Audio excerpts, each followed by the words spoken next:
Baik, para upasaka upasika sekalian, selamat malam. Semoga Anda semua dalam keadaan yang baik, sehat, damai, dan bahagia. Kita melanjutkan pelajaran kita. Ini adalah kelas yang kelima di pelajaran bab 7 dari kitab Abhidhamma Dasanggaha.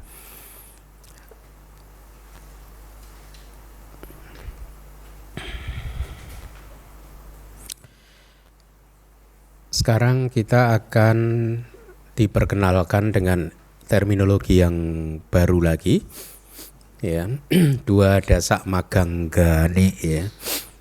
Magangga Anda harusnya bisa menerjemahkan apa itu magangga itu.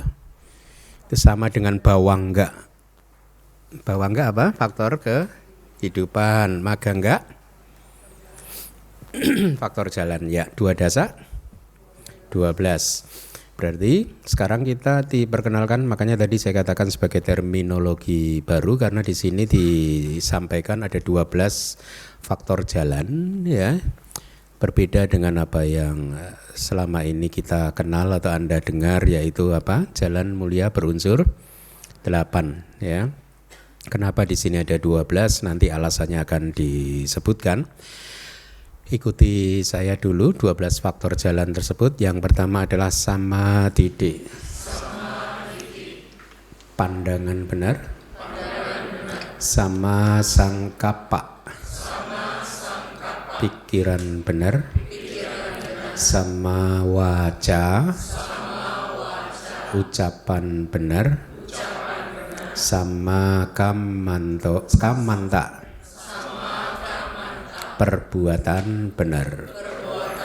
Ya, Anda tahu kan karma kan, kama kan?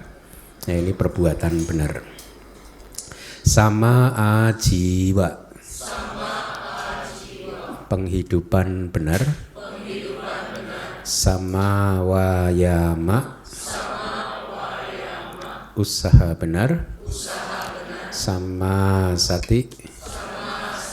Perhatian penuh benar. Sama samadhi. Konsentrasi benar. Micca didik. Pandangan salah. Micca sangkapa. Pikiran salah. Micca wayama. Usaha salah. Micca samadhi. Konsentrasi salah. Sebenarnya bisa konsentrasi yang salah, konsentrasi yang benar begitu ya, tapi karena tidak terlalu berbeda maka yangnya saya hilangkan. Jadi demikianlah, itu tadi harusnya sudah 8 ya. Jadi dari 12 itu kita dapatkan dari jalan mulia berunsur 8 seperti biasa, dan dari faktor jalan yang aku salah, yaitu micca didik, micca sangkapa, micca wayama, dan micca samadhi. Micca ya, micca samadhi. Ini bahasa Indonesianya tadi sudah kita baca, harusnya kita bisa skip ya. 12 faktor-faktor jalan adalah pandangan benar dan seterusnya. Mari kita lihat penjelasannya dari kitab Wibawinidika. Terdapat jalan-jalan ya yang menuju ke kelahiran yang menyedihkan, menuju ke kelahiran yang penuh kebahagiaan, dan menuju ke nibbana. Jadi jalan ini ada 3 jalan yang menuju ke tempat tujuan yang berbeda ya, yaitu ke kelahiran yang menyedihkan, penuh kebahagiaan, dan nibbana. Makanya kita menemukan 4 faktor jalan yang aku salah, karena 4 jalan itu menuju ke kelahiran yang menyedihkan. Faktor-faktor jalan adalah faktor-faktor jalan-jalan tersebut yang menjadi sebuah jalur yang menuju pada kelahiran tertentu atau kelahiran tersebut. Ya, kelahiran yang menyedihkan itu bahasa Palinya sugati, dugati, ya. Kalau yang penuh kebahagiaan berarti sugati. Kalau dugati G-nya 2, dugati. Kalau sugati G-nya 1, sugati. kemudian nibbana ya. Jadi karena merujuk kepada jalan yang menuju ke arah tiga jenis dhamma inilah, maka kita kemudian sekarang diperkenalkan dengan 12 faktor jalan. Pandangan benar sekarang dikupas satu persatu adalah dhamma yang melihat dengan benar tanpa kesalahan, artinya tidak kebalikannya ya. Dhamma tersebut ada 10 jenis, saya rasa di buku manual 5 mungkin ya, sudah saya sampaikan kali ya, yang 10 jenis pandangan benar, yaitu ada yang didanakan, ada yang dikorbankan, ada yang dipersembahkan dan seterusnya itu. Ya, ada kan ya? Harusnya di buku manual 5 saya sudah kupas. Jadi yang satu adalah ada yang didanakan atau nati dinang, atau bisa juga ati dinang, ada yang didermakan juga boleh diterjemahkan begitu. Ada sesuatu yang dikorbankan, ati yitang, ati hutang, ada sesuatu yang dipersembahkan gitu, ada persembahan gitu. Artinya itu sebenarnya begini loh, bahwa kalau dari sisi pandangan salah itu orang ada yang meyakini nggak ada persembahan, nggak ada dana, nggak ada derma, jadi nggak perlu melakukan derma karena itu nggak bermanfaat, gitu loh. Itu maksudnya, bukan berarti nggak ada sesuatu yang didanakan tidak mempunyai apa-apa untuk didanakan, begitu bukan ya. Ini pandangan salah yang berkaitan dengan seseorang yang tidak mempercayai adanya efek baik dari berderma dan seterusnya gitu. Tapi di sini kita sekarang membahas pandangan benarnya kan. Jadi ada sesuatu yang dikorbankan, dipersembahkan, ada buah dari hasil yang merupakan hasil dari kama baik ataupun kama buruk ya. Ada dunia ini, ada dunia lain. Ada saja kan orang yang mempercayai bahwa manusia ini satu-satunya makhluk di alam semesta ini, sudah tidak ada dunia lain kan ya. Yang mempercayai tidak ada dunia lain berarti mereka mempunyai pandangan yang salah. Ada ibu, ada ayah, ada yang nggak mempercayai itu ya. Artinya bahwa ibu nggak perlu dihormati, ayah nggak perlu dihormati begitu. Kalau yang memegang pandangan salah, tidak ada ibu, tidak ada ayah. Ada makhluk yang lahir secara spontan gitu kan ya, seterusnya kan. Ya, kita harus tahu memang ada makhluk yang lahir spontan, yaitu makhluk yang lahir di alam surga, Brahma, neraka, yaitu mereka lahirnya secara spontan. Artinya lahir langsung besar gitu ya. Ada juga selanjutnya kalau dari sisi pandangan benar ada pertapa dan brahmana yang setelah melihat, merealisasi melalui pengalaman langsung, kemudian dia menyampaikannya kepada dunia ya, bahwa ada hukum karma dan lain sebagainya, apa yang kita pelajari di kitab suci ya, apa yang dilakukan oleh Buddha, apa yang dilakukan oleh murid-murid Buddha yang sudah merealisasi secara langsung, mereka menyampaikan apa yang mereka realisasi ya, bahwa ada dunia ini dan dunia lain. Itu yang dimaksud pandangan benar. Ada 10 aspeknya, Anda bisa baca di buku manual Abhidhamma yang ke-5 ya. Atau 4 jenis ya, 4 jenis. Kata-kata 4 jenis ini saya tidak menemukan penjelasannya, tetapi saya menduga 4 jenis ini adalah, karena ini berkaitan dengan pandangan benar, harusnya adalah 4 jenis pemahaman yang akurat mengenai 4 kebenaran mulia ya, yaitu parinya. Saya Leutara udah ceramah tentang ini kan. Parinya, itu pengetahuan, pari itu menyeluruh, the whole. Jadi kalau ada benda, pari itu ya semuanya utuh ini, ya lengkap, jadi sempurna gitu. Bisa diterjemahkan menjadi pemahaman akurat mengenai 4 kebenaran mulia. Jadi inilah sebenarnya yang harus kita realisasi, memahami 4 kebenaran mulia ya. Mereka yang mencapai pengetahuan jalan dan pengetahuan buah pada hakikatnya adalah mereka yang sudah memahami dengan akurat 4 kebenaran mulia. Bahkan salah satu definisi dari wija, lawannya dari awija. Anda tahu wija? Wija berarti apa? Pengetahuan berarti. Ya. Karena awija ketidaktahuan. Ya, wija bisa diterjemahkan jadi pengetahuan. Ya, salah satu definisi dari wija adalah mengetahui 4 kebenaran mulia. Ya, wija itu nama istilah konsep atau samuti saca bahasa konvensional ya, kebenaran konvensional dari para mata dhamma atau dhamma realitas hakiki yang bernama cetasika amoha ya.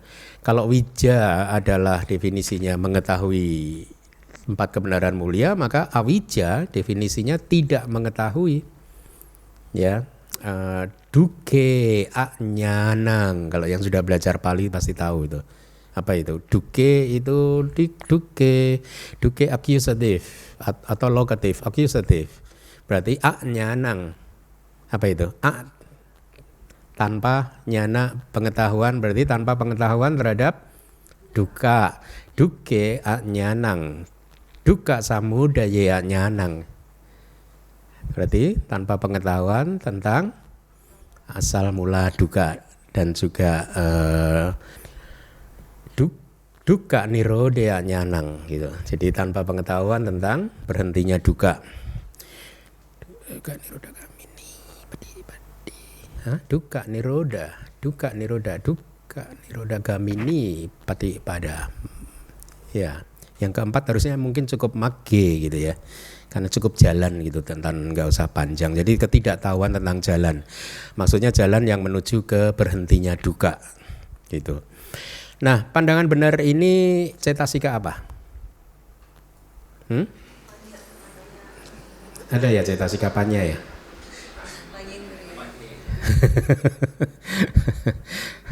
Oke, nggak apa-apa sih, panya amoha juga nggak apa-apa. Panyindria lebih akurat, tapi panya juga nggak salah, amoha juga nggak salah. Mari kita lanjutkan. Pandangan benar, ini tambahan dari saya. Karena saya pikir ini bagus ya, maka saya berikan kepada Anda. Pandangan benar itu ada beberapa. Yang pertama, pandangan benar adalah kamasakata sama titik. Anda sudah dengar kata kamasaka kan? Ya, kamasaka itu bahwa kama adalah properti kita sendiri. Ya. Kamasa bukan kamas plus kama plus saka. Gitu, bukan kamasa, bukan kamas peslaka. Jadi karma adalah properti kita sendiri, tapi ada tambahan ta di belakang, ini jadinya jadi kata benda abstrak. Kama yang menjadi sulit diterjemahkan. Atau ini bisa diterjemahkan menjadi pengetahuan benar tentang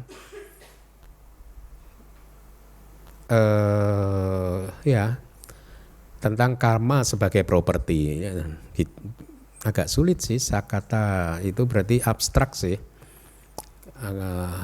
Kalau properti, kepropertian kan nggak enak ya. Kepropertian kita sendiri, pemilik. Oh ya, pandangan benar tentang kepemilikan kama. Ya. Bagus. Ya. Jadi lihat, itu pandangan benar. Kalau kita benar-benar kokoh di sini, bahwa kita benar-benar kuat di pandangan benar tentang kepemilikan karma, bahwa kita ini adalah pemilik dari karma kita sendiri, maka kita nggak pernah komplain. Kalau Anda coba renungkan ya, komplain itu muncul karena kita lupa bahwa kita pemilik karma kita sendiri. Apapun yang kita alami kan buah dari perbuatan kita sendiri. Jadi nggak perlu komplain sebenarnya. Ya. Nah, itu yang pertama. Yang kedua adalah vipassana sama didik. Kebetulan itu saya sejak kemarin sedang menerjemahkan Sutta Mahacatalisaka Sutta ya, dari Majjhima Nikaya. Saya sudah terjemahkan sutanya, sudah selesai, kitab komentarnya sudah 80%, 20% lagi, sedikit lagi selesai.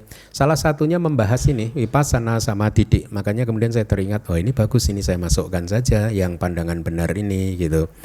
Jadi vipassana sama didik adalah pandangan benar yang muncul di dalam vipassana. Pada saat Anda bervipassana, Anda melihat nama dan rupa dengan objektif, kemudian muncul kebijaksanaan, maka itulah pandangan benar yang muncul di dalam vipassana.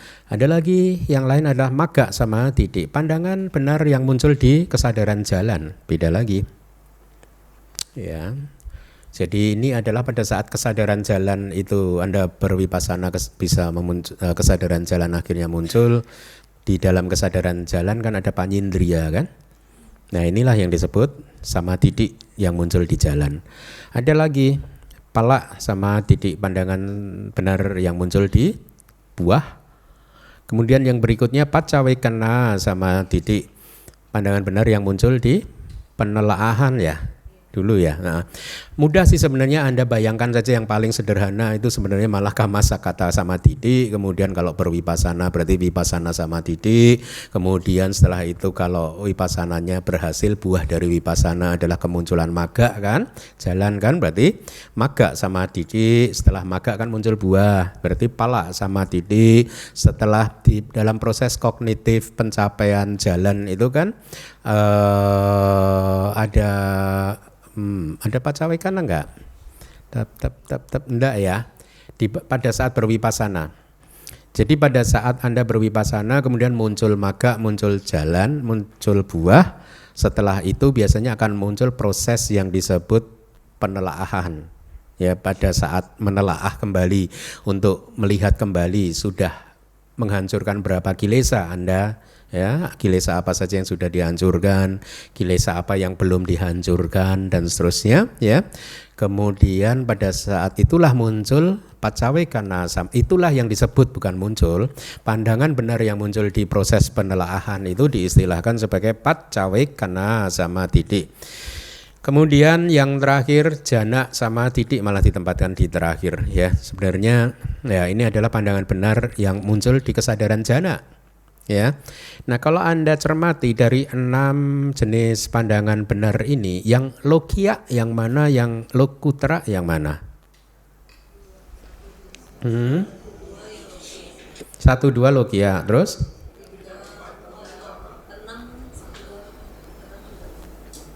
Mama? Hah? Lokutra 3.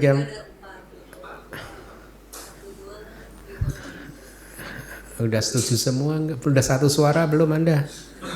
Kayaknya masih pecah-pecah suaranya. Kita satu aja loh ya suaranya.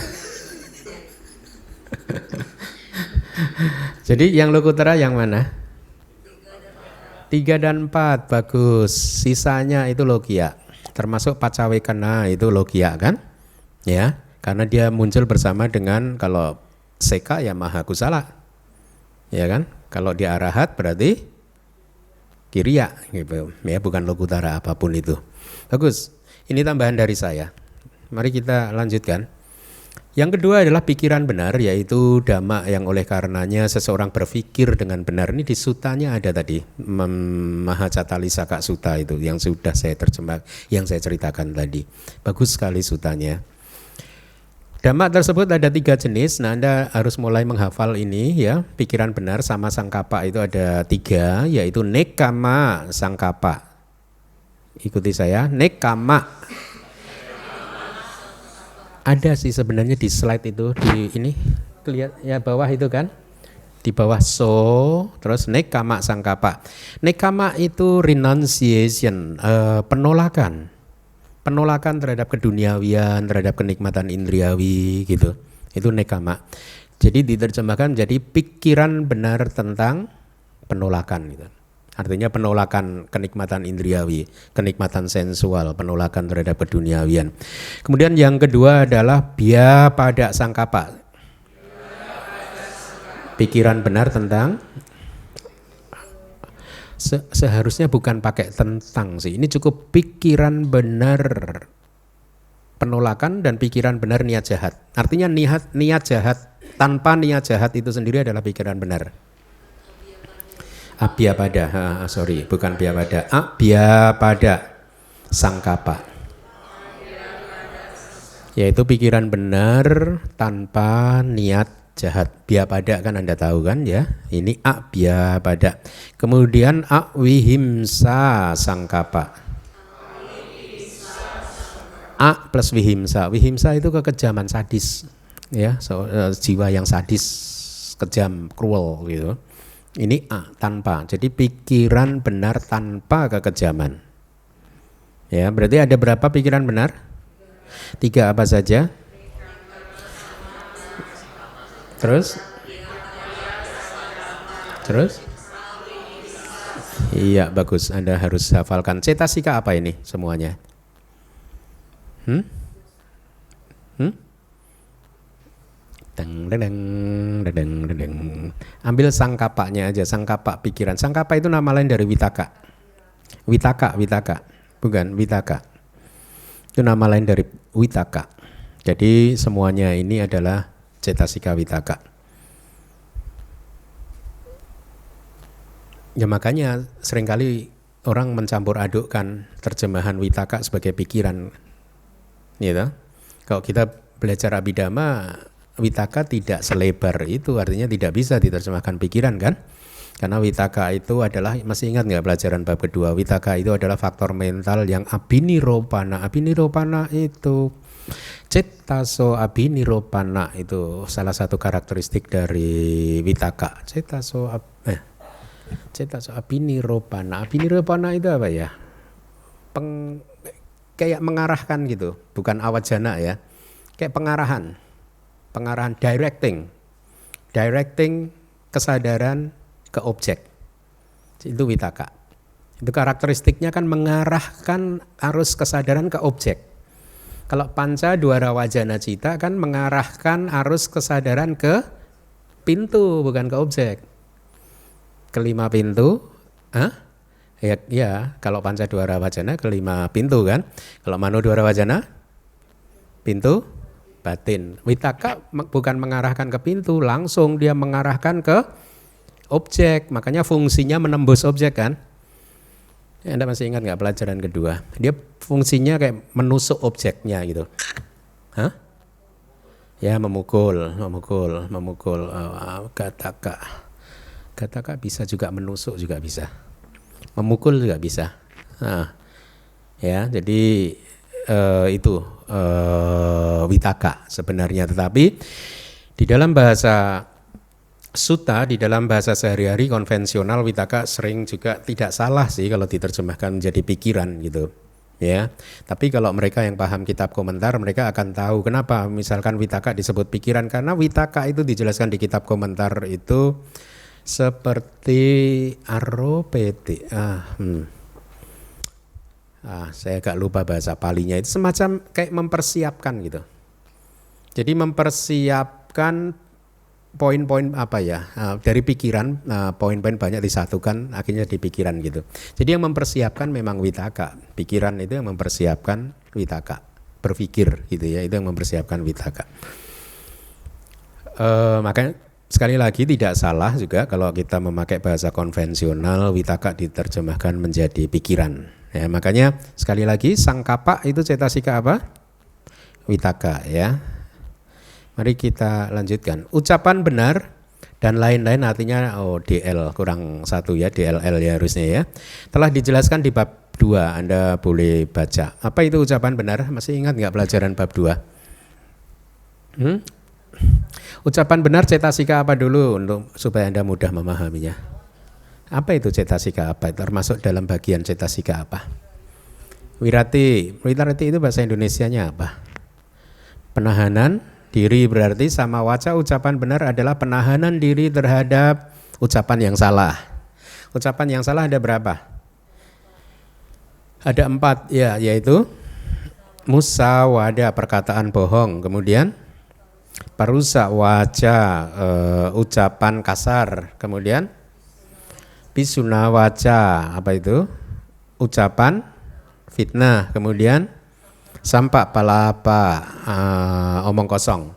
Jadi penahanan diri terhadap 4 ucapan yang salah itu tadi. Sebenarnya ucapan, harusnya pelajaran di bab 2 tidak menyebut ucapan salah sih. Seingat saya itu disebutnya waci ducarita. Ya kan, perilaku ucapan yang tidak baik. Ingat nggak? Ya. Waci, nanti ada kaya ducarita, perilaku tubuh yang tidak baik. Jadi perilaku ucapan yang tidak baik adalah perkataan bohong, ucapan kasar, ucapan fitnah, omong kosong. Nah, penahanan diri terhadap 4 perilaku ucapan yang tidak baik itulah yang disebut ucapan benar. Kemudian usaha, tadi udah ya cetasikanya, usaha benar. adalah dhamma yang oleh karenanya seseorang berjuang dengan benar, bukan berjuang dengan salah. Artinya berjuang untuk hal-hal yang baik itu ya, bukan untuk hal-hal yang tidak baik. Cetasika apa ini? Oh ya, bagus, wirya ya. Kemudian kok langsung perhatian benar, berarti di skip ya. Usaha benar sama wayama. Oh iya ya, sama sati ya. Bentar. Sama tidi, sama sangkapa, sama waca dulu, sama kamanta belum kan? Itu di wibawininya memang nggak disebutkan berarti. Sama kamanta itu usaha benar. Usaha benar ini cetasika apa? Iya ya, sorry. Perbuatan benar. Cetasika apa? Wirati lagi tapi yang sama kamanta ya. Apa definisi dari sama kamanta di sini? Kalau tadi ucapan benar adalah penahanan diri terhadap 4 perbuatan ucapan yang salah, maka seharusnya sama kamanta perbuatan benar adalah penahanan diri dari perbuatan tubuh yang tidak baik. Ada berapa? 3, yaitu panatipata, adinadana, kamesu micacara. Bagus. Sama waca, sama kamanta, sama ajiwa. Apa itu? Penghidupan yang benar. Apa itu cetasikanya? Wirati lagi. Bagus ya, berarti 3 wirati sudah ya. Sama waca, sama kamanta, sama ajiwa sudah ya. Yaitu kalau untuk umat ya sama ajiwa itu ya bermata pencaharian yang tidak melanggar Pancasila, bermata pencaharian yang bukan termasuk dari 5 perdagangan yang dilarang ya. Kalau untuk biku banyak ya. Itu di Mahacatarisaka Sutta yang tadi saya sampaikan dikupas dengan sangat baik ya, bahwa penghidupan benar buat seorang biku itu tidak boleh munafik. Munafik itu artinya pretending seolah-olah sudah begini sudah begitu atau berpengetahuan luas hanya untuk mendapatkan laba sakara, keuntungan dan penghormatan. Kemudian tidak boleh menggunakan kata-kata rayuan, bahaya loh biku itu. Saya kadang itu kalau berkata-kata harus hati-hati, jangan sampai kata-kata saya itu kayak menginsinuasi ya, apa ya, kayak membujuk secara tidak langsung buat seseorang untuk mensupport saya dalam hal-hal tertentu begitu. Itu definisi dari kata-kata rayuan, ya, merayu secara tidak langsung dengan tujuan untuk tadi mendapatkan laba sakara, yaitu keuntungan dan juga penghormatan gitu ya. Dengan kalimat tidak langsung mengarahkan umat untuk ini secara tidak langsung, itu pun tidak boleh. Itu termasuk pelanggaran, termasuk penghidupan yang tidak baik. Perdukunan juga nggak boleh. Seorang biku nggak boleh acting seperti dukun. Nggak boleh, itu penghidupan yang salah ya. Kalau di dalam kitab komentar nanti di sutta yang tadi saya ceritakan ada, itu rencana mungkin nanti jadi buku ketiga nanti.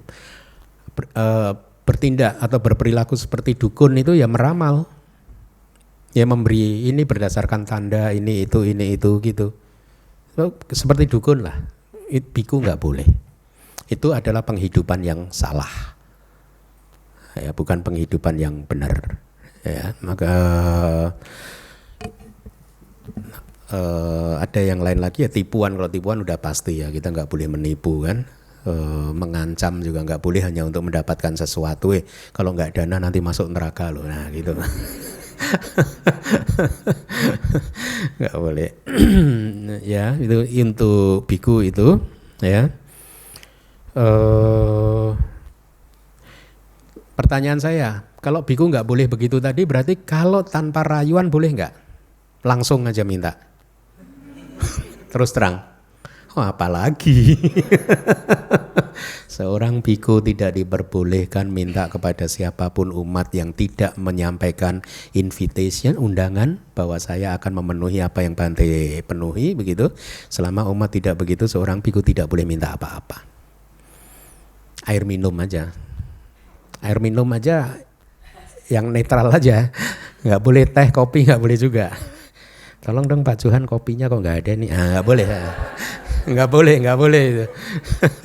Melanggar. Kalau air boleh, air. Hanya itu, kasihan ya. Makanya saya bilang enak ya jadi biku Theravada, ada kan yang komentar gitu kan. Saya selalu dalam hati Anda itu loh. Kalau udah tahu enak kenapa nggak mau? Oh, Anda justru jadi biku nggak mau kok bilang enak. Mari kita lanjutkan. Perhatian benar yaitu sati ya. Perhatian penuh benar harusnya. Saya perbaiki terjemahannya di buku Sutta, perhatian penuh yang benar itu. Adalah dhamma yang oleh karenanya seseorang mengingat dengan benar, lihat tuh mengingat kan. Gitu. Memori kan, sati kan, ya. Cetasika apa? Mudah ya. Sati. Konsentrasi benar, cetasika apa? Ekagata ya. Dhamma yang oleh karenanya kesadaran diletakkan dengan benar dan rata, itu artinya kesadaran ini objek dia benar-benar menempel jadi satu gitu.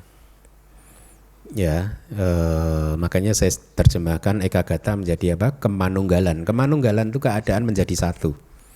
Ya, atau bahasa Inggrisnya one pointedness. Ya, keadaan untuk menjadi tunggal, manunggal.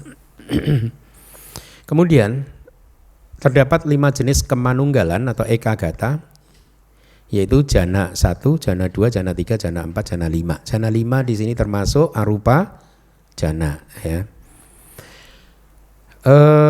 Harusnya kita sudah jalan mulia berunsur 8 atau jalan yang menuju ke kelahiran di alam yang baik serta menuju ke nibbana sudah. Sekarang kita lihat jalan yang akusala yang menuju ke kelahiran di alam yang penuh penderitaan atau alam yang menyedihkan. Yang pertama adalah pandangan salah ya. Pandangan salah adalah faktor-faktor dan lain-lain ini adalah faktor jalan karena mereka adalah jalan menuju ke kelahiran yang menyedihkan gitu. Pandangan salah itu cetasika apa? Mudah ya, didik ya. Kemudian tadi yang kedua apa setelah pandangan salah adalah pikiran salah kan? Pikiran salah cetasika apa? Tengdung, tetot. Dah, waktunya habis. Witaka.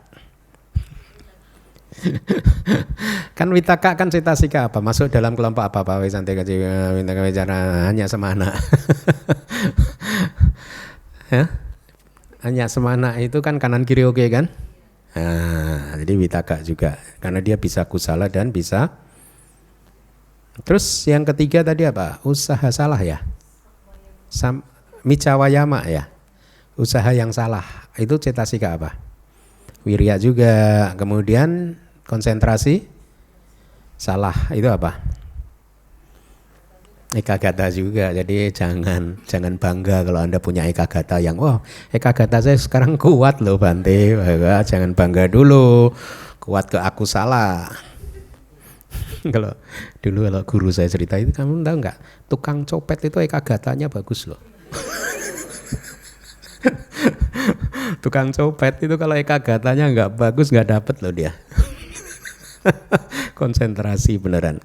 Terus ya gini lagi beliau, kucing juga begitu. Kucing itu kalau dia menunggu di depan rumah tikus, yang lubang tikus itu, dia menunggu penuh konsentrasi itu. Ya enggak? Pokoknya begitu dia nongol langsung diterkam gitu. Kalau nggak pakai konsentrasi nggak bisa loh. Ya, jadi makanya ekagata yang buruk itu begitu itu. Nah, jadi jalan yang aku salah hanya itu ya. Walaupun di dalam sutta kadang kita menemukan istilah micca, sati atau perhatian penuh yang salah ya. Saya rasa saya udah kupas itu di buku manual 1 harusnya ya, awal-awal kita belajar Abhidhamma dulu. Tapi sebenarnya micca sati itu tidak termasuk atau bukan sati cetasika sati. Kenapa? Karena sati adalah sobana cetasika kan. Ya, jadi dia bukan sobana kalau mica. Lalu mica sati itu apa harusnya? Di salah satu kitab sub komentar disebutkan itu sebenarnya hanya sanya. Kalaupun mau di trace back ke realitas hakikinya, dia hanya sanya aja, persepsi saja gitu. Ya. Tapi kembali lagi yang disebut jalan yang aku salah ya hanya 4 itu saja. Ya. Jadi yang lain-lain, yang mica yang lain dianggap tidak menuju ke kelahiran di neraka. Ya. Saya ralat, belum tentu begitu sih. Itu kata-kata saya sih. Saya ralat. Ya.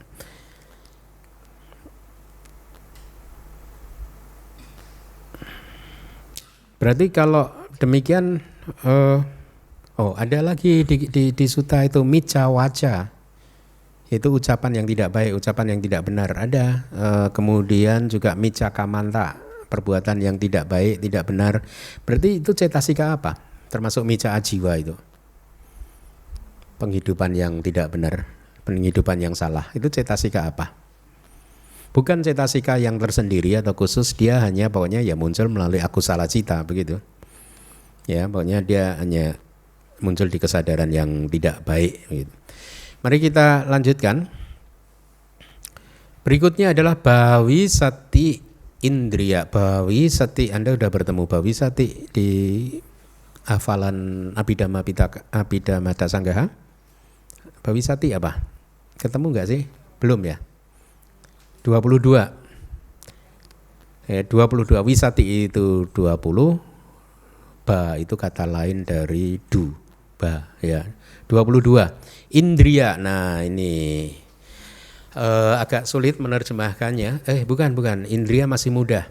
Nanti yang berikutnya berarti yang ayatana. Indriya saya terjemahkan jadi indriya. Jadi saya mulai menerjemahkan bahasa Pali, saya dekatkan sedekat mungkin dengan bahasa Indonesia. Artinya kalau di dalam bahasa Indonesia itu available, tersedia, ya maka padanannya pun itu saya pakai. Ya, karena di sini kita mengenal kata indriya, ya, maka kata bahasa Indonesia indriya tanpa y itu saya pakai untuk menerjemahkan indriya dengan y di dalam bahasa Pali. Ya, ada 22, ini harusnya cukup menarik ini.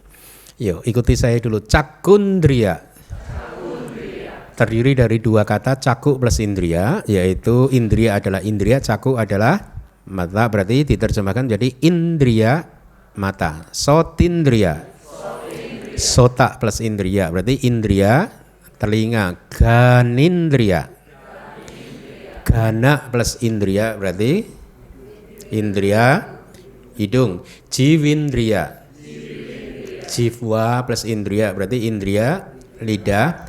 Kayindriya, apa itu? Indriya tubuh. Itindriya, indriya betina. Ada yang protes betina. Enggak, maaf karena ada yang menyampaikan ke saya katanya. Nanti itu kalau diterjemahkan betina gitu. Ya terserah, kalau kamu mau ya saya ikut. Berarti itindriya apa? Indriya feminitas. Feminitas atau femininitas sih? Feminitas. Terus indriya maskulinitas. Terus indriya ya jiwita itu sebenarnya kehidupan, ya, nyawa juga bisa. Tidak banyak, sepertinya saya nggak tahu. Setahu saya kebanyakan menerjemahkannya menjadi kehidupan karena mengambil dari bahasa Inggris life. Cuman setelah saya pertimbangkan harusnya ini nyawa. Kenapa? Karena kalau jiwitindriya ini putus, seseorang mati kok. Ya, kematian tidak lain dan tidak bukan adalah putusnya jiwitindriya kok. Kan kita mengenal istilah, nyawanya udah putus, gitu kan? Ya, makanya saya pikir jiwita itu harusnya lebih bagus nyawa sih ya. Di buku yang ke-6 pun saya terjemahkan menjadi nyawa. Jadi ini adalah indriya nyawa. Ya, kemudian manindriya apa? Mano, berarti indriya batin. Sukindriya, indriya perasaan suka. Ya. Dukindriya, indriya perasaan duka.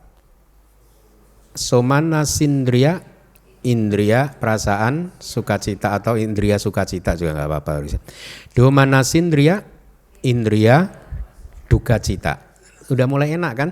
Suka kita terjemahkan bahasa Indonesia saja sekarang suka. Duka juga bahasa Indonesia duka kan? So manasa kata depannya S sukacita. Do manasa kata depannya D duka cita. Enak ya? Upekindriya indriya ketenangan. Satindriya apa?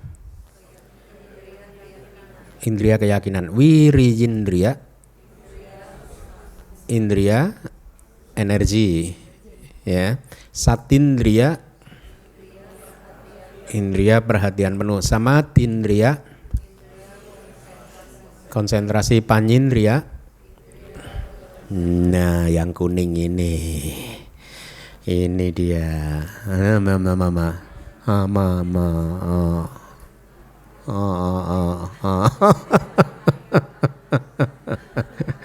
Ya.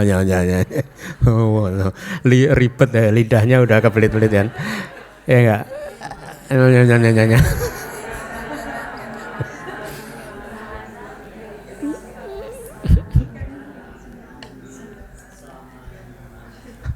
Nyanyi. Nyanyi.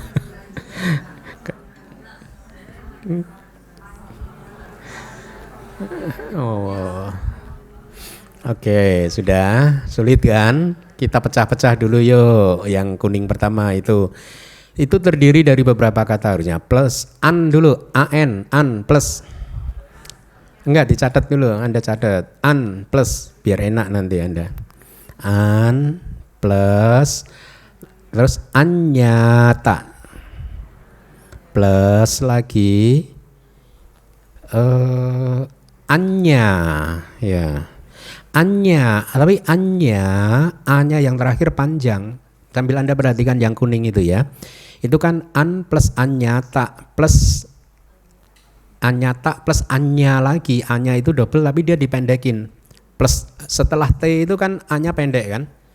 Harusnya dia panjang karena ini A2A bertumpukan. Tapi di situ ditulis pendek. Yang belajar bahasa Pali ini pasti udah paham. Kenapa? Karena diikuti oleh double konsonan, berarti A-nya drop jadi pendek kan? Ya, makanya dia an plus anyata plus anya. Anya pun A terakhirnya panjang bukan pendek. Tapi kenapa di sini ditulis pendek? Karena diikuti oleh double konsonan. Plus lagi Anda tulis isami. Isami itu ISSA panjang MI. Isami. Plus lagi ada ti-nya itu berarti iti. Iti. Iti aja. I-T-I. Plus lagi indriya. Nah sekarang saya tunjukkan cara menerjemahkannya. Berarti dibaca dari belakang sekarang. Indriya, ya kan dari belakang indriya kan. Iti itu tuh semacam simbol untuk di sini dalam konteks ini ya bisa berarti beberapa makna, tapi dalam konteks kalimat ini berarti ada seseorang yang berpikir. Berarti indriya seseorang yang berpikir ya. Isami itu Anda belum belajar future itu masa depan, berarti saya akan ya. Jadi saya ulangi lagi dari belakang, indriya seseorang yang berpikir bahwa, nah iti itu bisa kalimat langsung dan kalimat tidak langsung. Di sini saya buat tidak langsung, berarti indriya seseorang yang berpikir bahwa atau berpikir langsung, kalimat langsung ya, bukan tidak langsung tanpa bahwa, berarti seseorang yang berpikir, koma kemudian double koma di atas itu, saya akan, kan future kan, saya akan, anya itu mengetahui. Ya, mengetahui, an itu tidak. Anyata ini sama dengan anya. Kalau anya tadi mengetahui, anyata itu belum diketahui. Jadi dia itu past participle. Anya tidak. Berarti saya ulangi lagi dari belakang tadi, indria seseorang yang berpikir, koma, terus kalimat langsung, saya akan mengetahui dhamma yang belum diketahui. Kalau yang tidak paham bahasa, yang tidak ikut pelajaran bahasa Pali mungkin agak susah ya. Tapi ini kalau yang sudah ikut kelas bahasa Pali harusnya udah bisa menebak kan? Paham nggak? Enggak. Jawab sendiri. Jadi apa tadi terjemahannya? Indria seseorang yang berpikir saya akan mengetahui dhamma yang belum diketahui. Bahasa Palinya dibaca sekarang ananya tanya samitindriya. Ananya tanya samitindriya. Anyata ananya tanya samitindriya. Ribet ya. Tapi kalau Anda tahu cara menganalisis katanya tadi, Anda nulisnya nanti tidak akan salah karena an plus anyata plus anya plus isami plus iti gitu kan. Ananya tanya samitindriya. Makanya tadi saya ajarkan Anda untuk menganalisis kata tersebut. Nanti akan dijelaskan tuh maksudnya apa. Yang nomor 21, kalau tadi nomor 20, ini nomor 21, saya beri warna kuning lagi, anyindriya. Itu sama juga anya plus indriya. Berarti apa? Indriya, kalau ini jadi kata benda, bukan kata kerja. Indriya pengetahuan.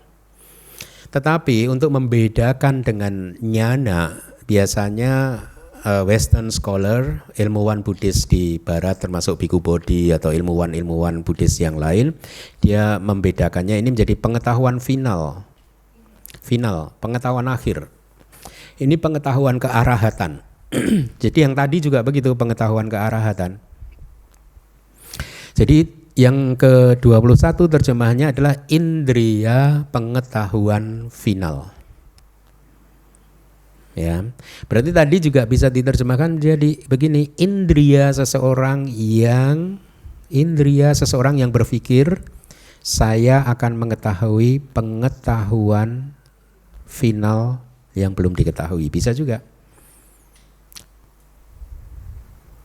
Ya, itu lebih bagus. Saya akan mengetahui pengetahuan final yang belum diketahui. Kalau sekarang anyindriya adalah indria pengetahuan final. Anyata wi indriya, ya yang ke-22 ya berarti ya. Saya akan analisis kalimat itu jadi dua kata harusnya. Anyatawi. Anyatawi harusnya panjang i-nya. Anyatawi, tapi waktu disambung dengan indriya i-nya jadi pendek. Tapi kalau dipecah anyatawi gitu.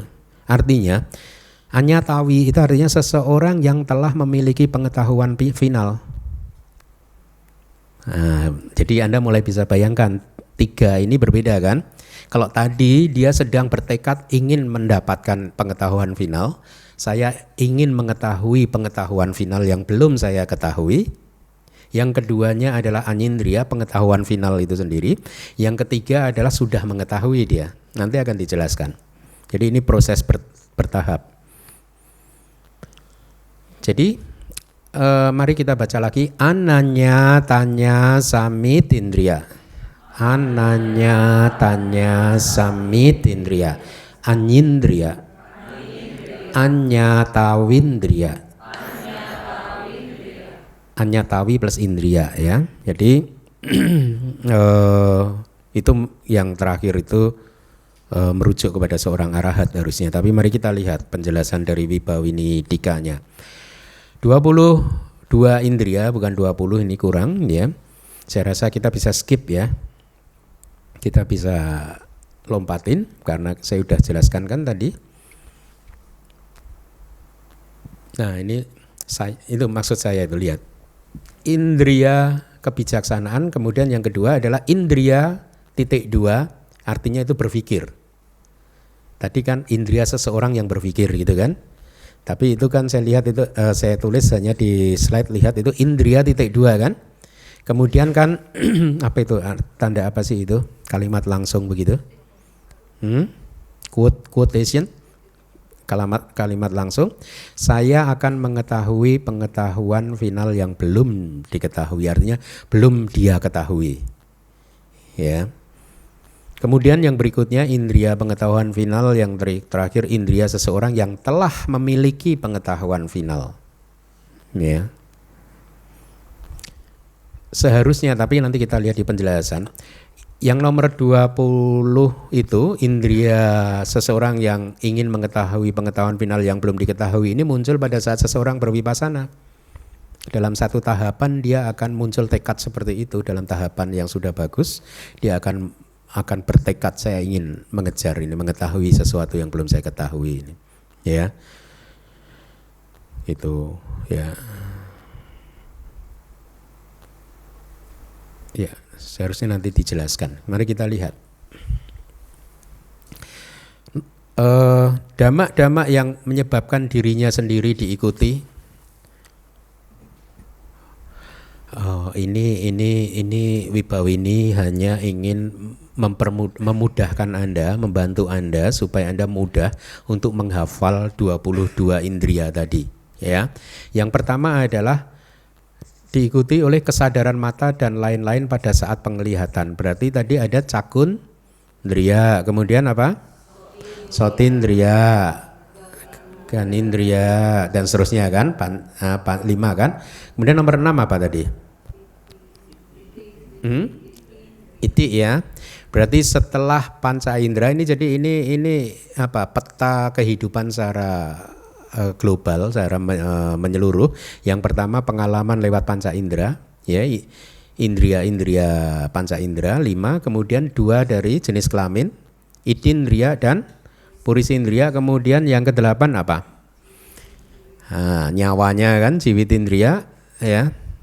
Tapi di sini ada keterangan yang tambahan. Anda lihat nomor 3 itu, oleh nyawa dhamma-dhamma yang berasosiasi dengan materi yang lahir dari kama, ya, ketika hidup. Ya, jiwitindria itu kalau materi, dia materi yang lahir dari apa sih?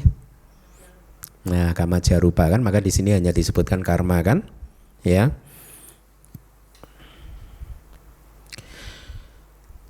Jadi saya akan coba sampaikan penjelasannya. Kenapa disebut indria? Sebenarnya ini sesuai dengan namanya. Ya, indria itu kalau bahasa Sanskerta indra itu artinya raja. Ya, Anda bayangkan. Jadi indria ini raja, seperti halnya seorang raja, dia menguasai wilayah kerajaannya kan. Semua yang ada di dalam kerajaan adalah di bawah kendalinya dia kan. Kalau seperti Indonesia gitu mungkin presidennya gitu ya. Katakanlah begitulah ya, meskipun enggak tepat juga karena negara demokrasi enggak dipimpin oleh lembaga eksekutif saja kan. Ada yudikatif dan legislatif. Raja lah ya, raja dia semua yang ada di kerajaan apapun itu di bawah kendalinya si raja. Nah, dhamma yang menjadi indria itu artinya dia menjadi raja. Karena dia menjadi raja, dia memegang otoritas penuh, dia mempunyai kekuatan yang bisa mempengaruhi wilayah kerajaannya. Ibaratnya begitu. Dengan kata lain, karena caku pasada itu juga disebut indria, materi transparansi mata itu adalah juga indria, maka materi transparansi mata sebagai raja dia memegang peranan penuh penting dalam hal proses melihat. Di dalam wilayah penglihatan rajanya siapa? Caku pasada loh, bukan kesadaran mata loh malah. Artinya karena dia memegang peranan sentral, kalau caku pasada atau indera mata lah bahasa sehari-harinya begitu ya. Caku pasada, materi transparansi matanya sehat, penglihatan akan jelas. Kalau caku pasadanya itu tidak sehat, penglihatan akan buram. Kalau caku pasadanya rusak, seseorang buta. Rohnya nggak bisa menolong, nggak ada roh ya. Sama juga dengan sotindria. Sotindria itu sota, berarti sota pasada. Materi transparansi telinga itu indria. Kalau materi transparansi telinganya itu sehat, pendengarannya bagus. Kalau setengah sehat, setengah bagus. Kalau rusak, tuli. Ya artinya kesadaran telinga nggak bisa muncul. Ya, maka itu definisi dari indria. Ya, Anda ingat-ingat ya. Indria itu indra, indra itu raja. Ya, jadi dia menguasai wilayahnya. Kalau dia sota, berarti dia menguasai proses mendengar. Kalau ganindria menguasai proses membau ganda, membau bau, menghirup bau, membaui ya. Jadi kalau hidungnya bagus, penciumannya tajam. Kalau enggak bagus, ya enggak. Dan seterusnya. Jadi indria-indria yang lain juga dipahami dengan cara seperti itu. Kemudian setelah nyawa apa? Setelah nomor 3 kita lihat tadi 5, 2, 1, 8. Ke-9 ya. Ke-9 dhamma-dhamma yang berasosiasi ketika sedang berpikir atau menyadari adanya objek. Jadi ini sebenarnya lihat. Yang pertama supaya Anda mudah untuk menghafalnya, indria panca indera katakanlah ya. Setelah itu kan manusia ini penting, panca indera ini penting. Kemudian manusia dibedakan menjadi 2 jenis kelamin. Laki-laki dan perempuan, berarti udah dapat 7. Terus yang penting lagi apa? Nyawa kan? Punya nyawa, kemudian komponen yang berikutnya apa? Berpikir. Manindria, ya mana indria? Mena indria. Jadi indria apa? Batin. Setelah komponen yang lain lagi apa? Perasaan. Perasaan di analisis berapa tadi? 5 ya. Sukindria, dukindria, somanasindria, domanasin. Iya, berarti berapa tadi? 9 tambah 5, 14 ya. Betul. Kemudian yang ke-6, dhamma yang berlangsung karena adanya kekuatan keyakinan dan lain-lain pada saat ada keyakinan dan lain-lain. Berarti ini sada kan? Ya. Sadindria 15 kan? Kemudian setelah itu apa tadi? Sadindria, wirindria. Ingat nggak? Apa berarti wirindria? Wirya kan? Kemudian satindria. Apa itu? Sati, kemudian 18 ekagata. Samadindria, ekagata kan? Ekagata, kemudian ke 19 ya. 19 ya, apa? Panindria, yaitu indria kebijaksanaan. 19 kurang 3 kan? Yang tadi apa tadi?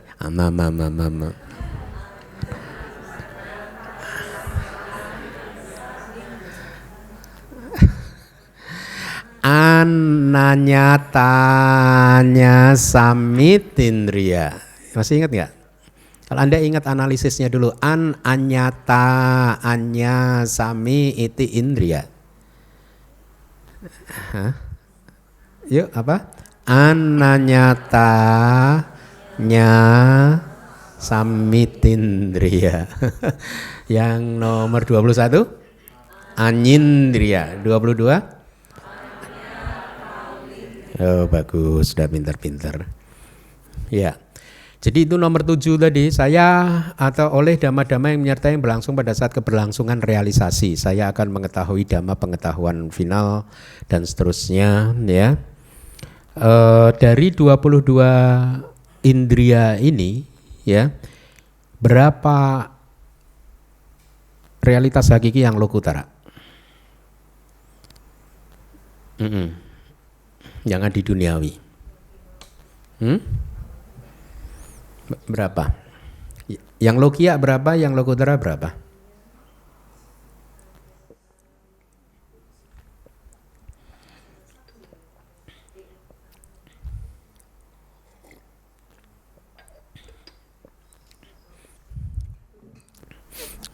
Mohon maaf, boleh nggak saya jawab sendiri?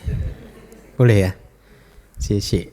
Harusnya yang lokutra adalah 2 saja, yang 21 dan 22. 20 masih lokia. Oh 20, 21, 22. Oh 20 pun lokutara, karena 20 itu termasuk magacita. Range-nya panjang tapi termasuk panya yang muncul di Magacita. Berarti 3. Sotapana, Sotapati Magacita yang 20 itu. Maksimal. Ketika dia berwipasana sampai terakhir Sotapati Magacita. Berarti yang Lokutara 20, 21, 22. Tapi 20 ini juga mencakup panya yang muncul di wipasana.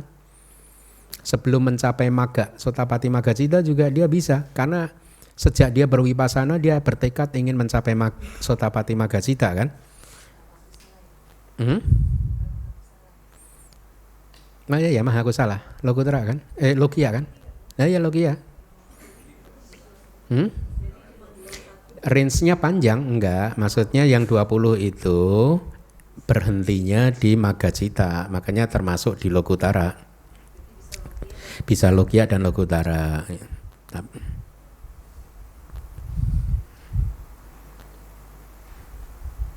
Oke. 21 itu Sotapati Pala sampai Arahata Maga. Pengetahuan final itu pengetahuan arahat. Arahat itu kan harus mencapai buah arahata. Yang mana? 21 itu Sotapati Pala sampai Arahata Maga. Jalan. Yang 22 Arahata Pala.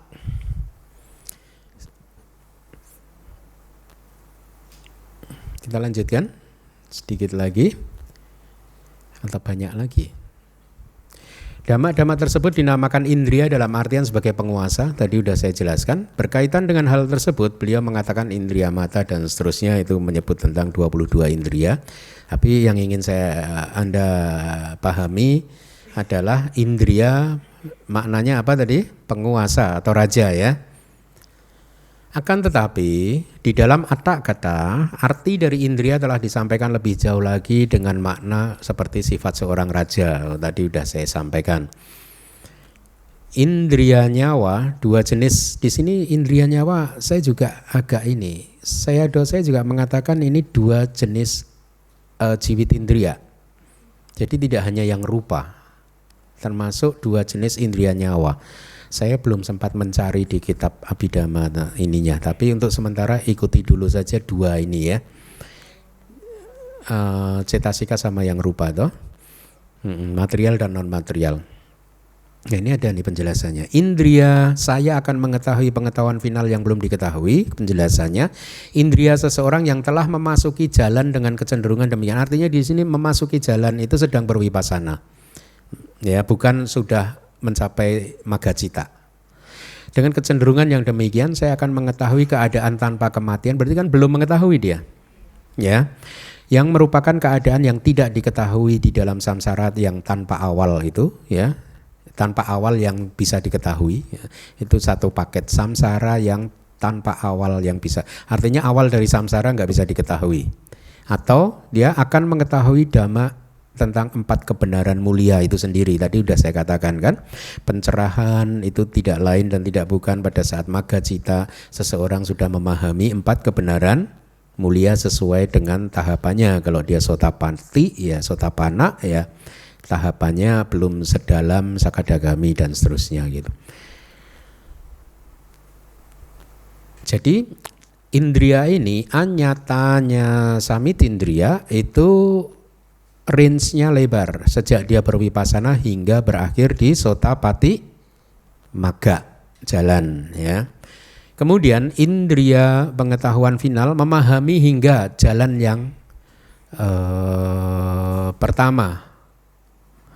Memahami tanpa melampaui batas enggak. Ini pada Maga di Dhammarya dan tanpa melampaui. Memahami tanpa melampaui batas dhamma yang terlihat oleh jalan yang pertama, dan keadaan seperti itu disebut indriya. Kita lihat.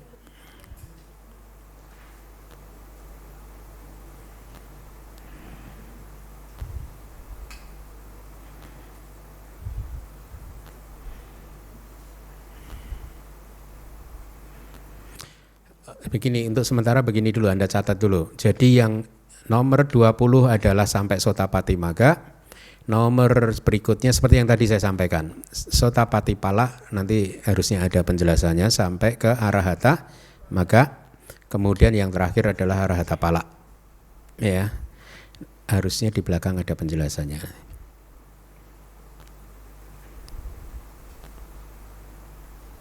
Nah ini jelas kalau ini indria seseorang yang telah memiliki pengetahuan final adalah indria seseorang yang memahami atau arahat yang sudah kukuh, sudah kokoh setelah menembus 4 kebenaran ini sudah mencapai arahata pala.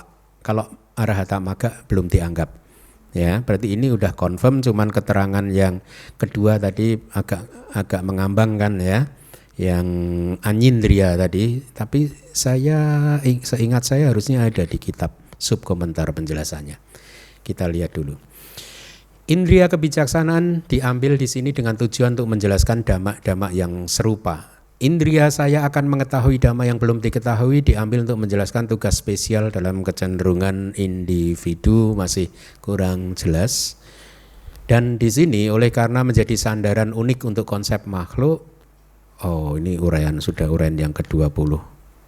2 indria lagi. Ya, tetapi kita simpulkan dulu yang nomor 20, 21 dan 22 adalah sesuai penjelasan saya tadi ya. Mulai slide ini kita akan dibantu oleh Wibawinidika untuk mengikuti kronologi supaya kita mudah menghafal 22 indria ya. Mari kita baca. Oleh karena menjadi sandaran unik untuk konsep makhluk, ya, jadi makhluk secara konsep, secara panyati, ya, maka landasan pengindra internal disampaikan pertama kali. Ada berapa landasan pengindra internal? 5 kan, cakundria dan seterusnya. Selanjutnya indria batin, manindria, dikarenakan kesamaan dengan landasan pengindra internal. Seharusnya disampaikan sesudahnya. Nah itu ada kalimatnya kan. Tapi kan enggak kan, diselingi dulu oleh itindria dan purisindria. Akan tetapi dengan maksud untuk memperlihatkannya menjadi satu dengan indria non materi, maka indria batin disampaikan setelah indria nyawa. Sebelum itu adalah sepasang jenis kelamin dulu. Jadi yang ke-6 apa? Itindria. Yang ke-7 purisindria. Yang ke-8 jiwitindria. Yang ke-9 baru manindria. Tujuannya adalah untuk menunjukkan bahwa konsep makhluk atau makhluk sebagai konsep, bukan sebagai realitas hakiki, bisa diklasifikasikan menjadi perempuan dan laki-laki berdasarkan kualitas mereka, yaitu sepasang jenis kelamin. Sesudahnya adalah indria nyawa dengan maksud untuk menunjukkan bahwa dhamma yang digenggam kukuh berdasarkan kekuatannya. Artinya bahwa segala dhamma itu berlangsung karena kekuatan dia sesungguhnya. Karena kalau dia putus ya semuanya putus. Ya, dia nyawa kan.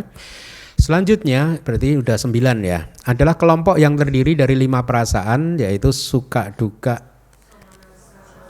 sukacita, dukacita dan UPK. Berarti 9 tambah 5 berapa? 14 ya. Dengan maksud untuk menunjukkan bahwa tumpukan dhamma yang dinamakan makhluk yang berlangsung dalam bentuk kesinambungan tertekan karena perasaan-perasaan ini. Udah 14. Selanjutnya kelompok yang terdiri dari 5 yang dimulai dari sada, wirya, sati sama dipanya.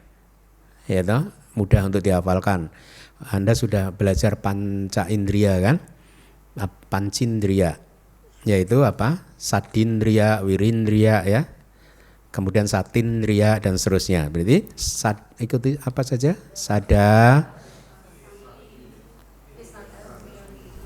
Sada, wirya, sati, samadhi, panya. Berarti tadi 14 tambah 5 ya? 19. Kurang yang 3 tadi apa? Yang ribet tadi?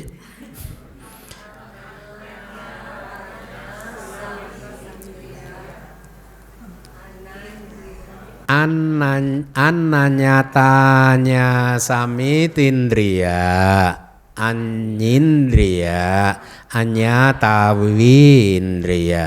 Ya 3, berarti ada 22. Dengan maksud untuk menunjukkan bahwa mereka yang telah menghasilkan komponen pemurnian, ya, artinya sudah siap untuk mencapai pencerahan, dimurnikan oleh dhamma-dhamma ini, dan mereka yang telah mencapai kesucian adalah mereka yang telah menyelesaikan tugas, yaitu arahat. Ya. Sejauh ini makna yang dimaksudkan telah tercapai, untuk maksud yang lain tidak diambil di sini. Ya artinya hanya itu yang dijelaskan. Inilah alasan untuk pembabaran sesuai dengan urutannya. Tidak ada penjelasan tentang 3 dhamma yang terakhir, tapi menurut seingat saya apa yang sudah saya sampaikan adalah benar. Kalau salah besok diralat. Benar, kayaknya benar sih. Terima kasih.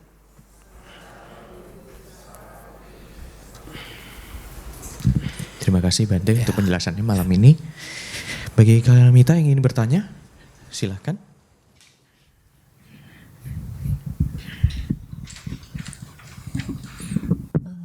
Wandani Bante, Bante bisa tolong jelaskan tentang sama sangkapa enggak ya Bante? Maksudnya yang apa bedanya abya pada sangkapa dengan awihimsa sangkapa gitu? Abya pada sangkapa itu tanpa niat jahat, ya berarti dia adalah, kalau awihimsa itu benar-benar kekejaman, kebengisan. Jadi ingin menyakiti secara fisik, ya. Kalau dicontohkan dulu itu seperti seseorang yang menyiksa binatang misalkan, itu udah wihimsa, dia sadis, kejam, ya. Menyiksa makhluk apapun, tidak hanya binatang lalu, ya tapi diberi contoh dulu itu binatang yang supaya nggak terlalu horor kan. Kalau abyapada itu niatan jahat, kayak niatan mengelabui orang lain, niatan untuk menjerumuskan orang lain, niatan untuk membuat orang lain susah, itu masuk dalam abyapada. Ya. Iya, tapi kan ini pikiran ke awihimsa itu ingin kesannya mencelakai, sudah perbuatan fisik gitu, perbuatan tubuh gitu. Ingin mencelakai sampai segitunya itu, menyiksa begitu, penyiksaan. Ya. Pikiran yang tidak ingin menyiksa gitu aja ya Bante maksudnya. Itu lawannya compassion, belas kasih. Belas kasih. Berarti yang awihimsa ya belas kasih. Belas kasih. Jadi hanya pikiran untuk tidak mau menyakiti makhluk lain gitu. Menyiksa, menyakiti. Kalau yang nekama itu apakah hanya ini ya Bante, apa pabajita gitu atau gimana? Nekama sangkapa. Apakah itu pabajita ya? Enggak sih harusnya ya. Setiap umat berumah tangga misalkan pada saat mendapatkan dihadapkan pada kesempatan untuk menikmati kenikmatan indriawi kemudian dia menolaknya, itu termasuk juga sih, termasuk pikiran untuk menolak sih. Jadi bukan monopoli pabajita saja sih. Anda kan sering kan pastikan di dalam kehidupan sehari-hari menolak kan, menolak kenikmatan sensual gitu ya, sering ya. Ya, makasih Bante. Ya. Silakan pertanyaan lain. Ya, selamat malam Bante. Saya mau tanya soal tadi kan ada yang duga terakhir di alam yang menderita, misalnya. Saya terikat pertanyaan, ada yang misalnya di alam neraka itu makhluk-makhluk kan ada yang menderita, ada yang disiksa, terus pertanyaannya saya dengar ada pertanyaan, ada yang bertanya makhluk-makhluk itu yang menyiksa itu dari mana gitu maksudnya. Maksudnya makhluk itu terlahir yang menyiksa makhluk yang kita menderita itu. Seperti itu. Ya. Mohon penjelasan. Maksudnya siapa yang menyiksa? Makhluk itu dari mana gitu? Makhluk itu sebenarnya kan sama kan, di dunia manusia juga terjadi kan. Satu manusia menyiksa manusia yang lain kan, ya enggak? Jadi itu satu kemungkinan. Ya mereka memang makhluk biasa aja yang bertugas menyiksa, memang menyiksa. Seperti di zaman kerajaan dulu ada Algojo juga kan. Al-Quds yang diperintahkan oleh raja untuk menyiksa kan? Mirip kan? Mirip, logikanya mirip. Tapi ada juga cerita yang kedua, variasinya adalah begini. Saya lupa, dia bukan di neraka sih, harusnya dia yaka gitu ya, makhluk apa ya kayak bukan di neraka, jadi dia makhluk yaka gitu. Karena buah dari karma buruknya, maka dia selama matahari itu terbit, dia hidup normal di bumi atau di alam kelahirannya normal. Tapi begitu matahari tenggelam, tiba-tiba dia seperti dikejar oleh makhluk lain gitu ya. Terus ditenggelamkan di danau dan lain sebagainya, seolah-olah seperti itu. Tapi dijelaskan di kitab, itu sesungguhnya adalah buah dari karma buruknya sendiri. Makhluk yang mengejar-ngejar itu sesungguhnya juga sebenarnya hanya ciptaan dari pikirannya sendiri gitu. Dia tersiksa oleh buah karma buruknya sendiri yang diciptakan oleh pikirannya sendiri. Jadi bukan makhluk yang nyata juga. Itu ada terjadi, ada dalam satu cerita. Jadi begitu matahari tenggelam sampai matahari terbit besoknya, dia semalaman itu tersiksa terus, dikejar-kejar terus, disiksa oleh satu makhluk yang sesungguhnya itu adalah ciptaan pikirannya sendiri yang mewakili masaknya buah masaknya karma yang buruk gitu. Itu ada. Jadi begitu variasinya. Ada 2. Ada di kitab apa gitu? Nah, saya lupa itu cerita itu lupa. Lupa. Nanti coba saya ingat-ingat. Itu saya dapatnya waktu masih belajar di Myanmar dulu. Masih Bante. Hah? Ada yang bertugas untuk menyiksa, itu kitab subkomentar ya kayaknya versi begitu, tapi itu kayaknya sangat lemah sih. Kalau di kitab komentar kayaknya enggak seperti itu sih. Itu saya rasa sudah tercampur dengan budaya-budaya belakangan sih. Kayak yang menyiksa di neraka gitu kan. Menurut saya itu udah bercampur dengan budaya belakangan sih. Hah? Yang mana? Cerita yang mana? Yang tadi, yang saya sampaikan tadi. Saya lupa, entah di Petawatu itu ceritanya juga banyak sih ya. Pernah baca yang begitu di Petawatu ada? Hah? Serigala ya? Mungkin serigala ya. Nah, coba kalau ketemu di share. Saya agak lupa itu karena itu waktu saya dapat waktu masih belajar dulu. Ya mungkin, ya dikejar serigala, iya benar kayaknya. Sampai kecebur di kolam, di ini ada cerita-cerita gitunya. Mungkin di Petawatu. Gitu, ya. Menjawab. Silakan, ada pertanyaan lagi? Kalau belum ada, mungkin saya sedikit menginformasikan bahwa minggu depan di kelas Pariyati kita akan kedatangan Asin Cakapala tanggal 17 Maret tepatnya. Jadi pastinya nanti kita akan juga informasikan kembali, mengingatkan dari PC Dhamma Wihara Buddhist Studies yang biasa kita akan teruskan. Pastinya diharapkan kehadiran Kalyanamita juga di tanggal 17 Maret hari Minggu. Ada lagi yang mau bertanya?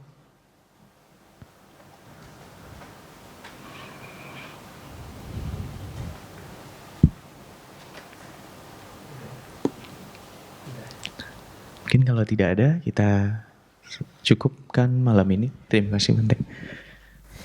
Baik, karena saya juga percaya sih pelajarannya mudah buat Anda. Tetapi seperti yang saya sampaikan di kelas yang pertama dulu, meskipun ini kelihatannya mudah, Anda harus menghafalnya. Nanti Anda akan merasa terkejut pada saat ternyata perspektif Anda terhadap ajaran Buddha semakin luas dengan memahami hal-hal ini. Yang paling tidak sekarang Anda udah tahu kan kondisi seperti apa yang disebut anusaya, asawa dan seterusnya ya. Jadi manfaatnya besar. Itu yang dulu saya rasakan. Meskipun kelihatannya mudah, tapi jangan dipandang sebelah mata. Anda harus menghafalnya juga. tidak menghafalkan kayak 22 tadi Cakundria dan seterusnya, enggak hanya sekedar itu, tetapi lebih ke definisi-definisinya. Ya, Anda harus tahu kenapa disebut asawa, kenapa disebut anusaya, itu definisi itu Anda pahami, karena Anda nanti akan sering ketemu di Sutta juga. Ya, di Sutta Pitaka term-term atau istilah-istilah tadi itu bertebaran di sana sini gitu. Ya. Makanya sering saya katakan kan, mereka yang paham Abhidhamma pasti akan bisa menikmati cita rasa sutta dengan lebih baik lagi, lebih baik dibandingkan mereka yang nggak paham Abhidhamma gitu. Ya, pasti cita rasanya lebih nikmat ketika Anda menikmati sutta dengan lidah Abhidhamma. Setuju nggak? Setuju ya. Ya, tanpa kita sadari proses belajar kita sudah hampir selesai, bab 9 ya. Dari bab yang tersisa berarti bab 8 dan bab 9 hanya tinggal satu bab yang susah. Anda sebentar lagi terbebas dari kesulitan. Bab 8 susah, paling susah di antara 9 bab ya, itu paling rumit, paling sulit itu adalah bab 8, tapi bab 9 menarik lagi. Ya, makanya saya sering Acarya Anuruddha ini entah disetting dari awal atau tidak, beliau menyusun babnya itu sedemikian rupa sehingga mahasiswa itu sempat ambil nafas dulu. Ya, bab 1 kan enak ya, dikasih teaser dulu enak, begitu bab 2 loh agak susah ya, bab 3 agak mudah ya kan, bab 4 loh susah. Bab 5 mudah, bab 6 loh susah, bab 7 lumayan ya, enak ya, bab 8 loh. Jadi lihat, jadi dulu saya berpikir ini Acarya Anuruddha sengaja atau apa ini kok sedemikian rupa, tetapi sebenarnya meskipun diselang-seling begitu nyambung gitu, antara satu dan yang lainnya itu nyambung gitu ya. Anda udah rasakan kan bab 1 sampai bab 7 sekarang gitu kan, puzzle-puzzlenya itu nyambung-nyambung, enak banget. Makanya kita itu sangat mengagumi, kami para biku itu sangat mengagumi Acarya Anuruddha ya. Tapi walaupun ya Abhidhamma Sanggaha itu karya monumental yang fenomenal, maksud saya ya, dia usianya udah 1500 tahun dan sampai sekarang gini, Abhidhamma Sanggaha, eksistensi Abhidhamma Sanggaha bisa eksis sampai hari ini dan masih dianggap sebagai kitab utama, kunci utama untuk membuka gudang Abhidhamma Pitaka, itu bukannya tanpa tantangan loh. Sejak muncul itu tantangannya banyak loh. Ada kitab yang mencoba lagi mengcounter, enggak ini tetap aja ketenarannya itu sampai sekarang gitu. Banyak kitab dari 1500 tahun yang lalu, proses itu banyak kitab yang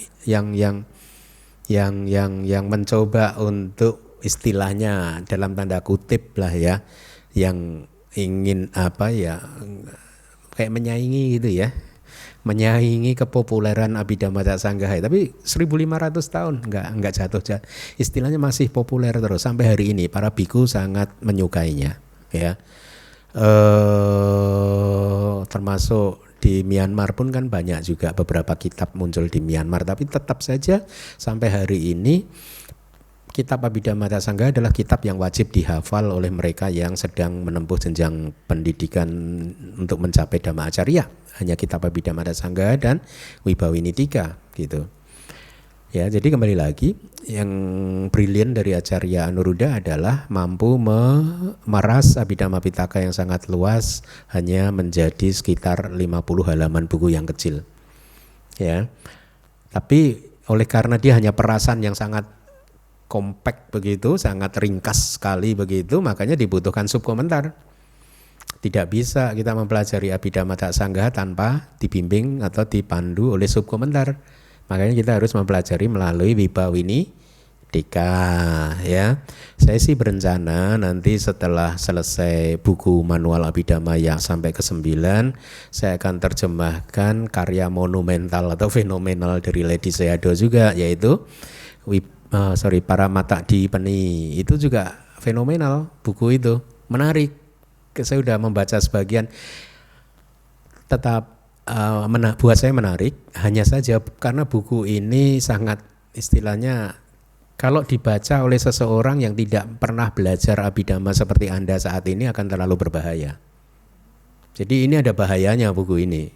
Saya juga kadang berpikir saya terjemahkan enggak ya Paramata Dipani ini. Karena kalau enggak, kalau dibaca orang yang enggak pernah belajar secara benar, akan disalah tafsirkan. Itu harus ada guru. Paramata Dipani ini nggak boleh belajar sendiri, atau bahkan tidak boleh langsung baca Paramata Dipani tanpa belajar terlebih dahulu Abhidhamma Sanggaha dan penjelasan dari Wibhawinidika ya, atau sebelum membaca manual Abhidhamma nggak boleh. Karena terlalu berbahaya ya, terlalu berbahaya. Kenapa? Karena Ledi Sayadaw men-challenge Wibhawinidika. Ya, kalau orang yang pengetahuannya tidak komprehensif, tidak lengkap, dia akan terbawa arus. Saya saja kan mengquote buku Paramata Dipani kan nggak banyak kan, itu pun yang inline kan. Saya katakan yang inline dengan Wibhawinidika kan. Yang kontradiksi juga ada gitu, ada beberapa gitu. Yang membuat kadang saya berpikir ini kalau saya terjemahkan nanti jangan-jangan sadanya umat malah rusak ini. Tetapi demi ilmu kan harus diterjemahkan. Demi ilmu ya, karena ini karya monumental yang memang harus diterjemahkan begitu. Nah, kembali lagi yang ingin saya sampaikan sebenarnya adalah bahwa Anda sudah mau selesai ini, tinggal bab 8 dan bab 9 ya, tanpa kita sadari kelas bisa berjalan seperti ini ya, tidak disangka juga ya, karena Anda juga berjasa besar telah menjadi salah satu kondisi untuk munculnya buku manual Abhidhamma. Salah satu kondisinya Anda ya, ini kan banyak kondisi berkumpul, salah satunya Anda. Buku manual Abhidhamma eksis di Indonesia yang saya yakin saya sudah berusaha keras untuk membuat buku itu semakin kesini sebenarnya, semakin bab-bab yang kedua, ketiga semakin kesini itu saya berusaha keras untuk tidak berkomentar saya. Kalau buku pertama saya banyak berkomentar karena itu kan percobaan pertama ya, yang bahkan saya tidak punya bayangan akhirnya bisa membuat buku sampai manual yang ke-6. Ini sudah hampir selesai yang manual ke-6. Jadi waktu membuat manual yang pertama itu saya nggak punya gambaran nanti bagaimana akhirnya benar-benar itu dari ceramah kan, yang dimodifikasi bahasanya dipoles sedikit-sedikit gitu. Tapi semakin ke sini saya berpikir, bahkan termasuk buku yang Sutanta, saya berpikir saya harus tidak berkomentar. Artinya sebenarnya murni terjemahan dari Pali ke bahasa Indonesia saja. Tapi walaupun demikian, waktu menerjemahkan buku Sutanta yang kedua yang mau terbit sebentar lagi, ini 1 bulan 1,5 bulan lagi itu, ternyata menurut komentar beberapa umat maknanya masih terlalu sulit untuk dipahami. Ya akhirnya saya berkompromi lagi, saya beri footnote untuk membantu pembaca. Tapi sebenarnya dari hati saya yang paling dalam, saya pengennya tidak, sama sekali tidak gitu. Jadi murni gitu, ini karya murni begitu. Cuman ya kemudian saya menyadari iya juga ya, kalau nggak dibantu dengan penjelasan tambahan pasti umat juga akan misled gitu, kesasar juga gitu. Oleh karena itu di buku Sutanta yang kedua ini harusnya materinya cukup bagus, karena tentang persembahan, tentang berdana, tentang karma. Itu buku yang bagus harusnya. Memang sulit, dan mereka yang nggak paham Abhidhamma pasti akan kesulitan membaca buku Sutanta yang kedua ini. Karena penjelasan dari kitab komentar dan subkomentarnya itu sangat Abhidhamma sekali. Sangat Abhidhamma sekali gitu. Nah, saya menyampaikan hal ini untuk mengencourage Anda juga, atau mereka juga yang nanti mendengarkan ceramah di YouTube, bahwa Abhidhamma itu boleh dikatakan mutlak loh untuk dipahami. Mutlak loh. Karena kalau nggak paham Abhidhamma akhirnya nggak bisa memahami kitab komentar. Begitu nggak bisa paham Abhidhamma, nggak bisa paham kitab komentar, akhirnya ditolak semuanya, baca Sutta Pitaka saja. Baca Sutta Pitaka tanpa komentar juga susah. Kan susah kan? Gitu. Yang seperti saya sudah sampaikan di kelas hari Minggu itu, dari semua sutta yang sudah saya sampaikan di YouTube, yang sudah ada di YouTube, coba Anda renungkan bagaimana kalau penceramah dhamma membabarkan sutta tersebut tanpa kata-kata atau tanpa penjelasan dari kitab komentar dan subkomentar. Ya akan bisa. Makanya kita harus bersyukur bahwa kita semua mendapatkan kesempatan untuk mempelajari Tripitaka dengan benar gitu ya. Nah, jadi Abhidhamma itu penting sekali, ya. Jangan dipisah-pisah karena di Indonesia itu kadang dulu saya sering kayak dikotomikan, ini sutta, ini Abhidhamma, ini adalah dua entitas yang berbeda. Enggak, ini satu gitu. Gitu. Di Indonesia banyak loh di luaran sana itu yang memisahkan ini Abhidhamma dan ini sutta, beda. Dua wujud yang berbeda, yang terpisah gitu. Enggak, ini jadi satu. Bahkan saya sering mengatakan kan Abhidhamma itu shortcut untuk memahami ajaran Buddha. Setuju nggak sih? Setuju ya? Setelah 3,5 tahun setuju ya? Kata-kata saya 3,5 tahun lalu terbukti ya? Kalau Bhante Wisuda malah membuat bold statement, lebih bold lagi. Beliau mengatakan Abhidhamma adalah ringkasan Tripitaka. Saya waktu mendengar pertama kali dan saya senang mendengarnya. Senang itu bukan apa-apa, senang karena how true it was. Kalimat itu benar gitu. Itu yang saya senang, bukan wah senang karena saya paham Abhidhamma sekarang dikatakan Bhante Wisuda ini ringkang. Bukan. Saya mengatakan bahwa itu benar kalimat itu. Makanya saya rejoice gitu. Itu ringkasan dari Tripitaka. Anda bisa memahami nggak kalimat itu? Karena setelah 3,5 tahun Anda belajar Abhidhamma Sanggaha, lihat pemahaman Anda tentang Dharma makin kokoh kan ya, teoritisnya ya. Bahkan yang sudah paham Abhidhamma, kalau saya membabarkan sutta, kok rasanya agak kurang ya Bante, kurang manis nih Bante, gitu kali ya. Kok ngambang ya Bante? Ya ngambang karena kalau Anda udah paham Abhidhamma pasti merasakan bahwa bahasa sutta itu ngambang. Setuju? Setuju ya? Ngambang. Akurasinya nggak terjaga. Dengan segala hormat saya kepada Sutta Pitaka dan Atthakatha dan Tika ya, saya hormat ya, tetapi saya hanya ingin memotivasi Anda dan yang di luar sana nanti bahwa buat kalau Anda paham Abhidhamma pasti Anda akan merasakan Sutta Pitaka lebih manis lagi, lebih dalam lagi. Makanya saya kan dulu waktu ditanya oleh umat dari luar negeri, ditanya atau dia membuat statement, penanyanya itu membuat statement bahwa menurut dia nggak perlu belajar Abhidhamma gitu. Lalu saya ingat terus itu kalimatnya Sayadaw itu, if you don't understand Abhidhamma, then how do you understand sutta? Saya ingat terus gitu. Kemudian kalimat kedua, even if you were to understand sutta, how deep you understand sutta without Abhidhamma? Gitu. Itu saya ingat terus, kalimat itu terngiang-ngiang padahal udah 15 tahun lebih kan.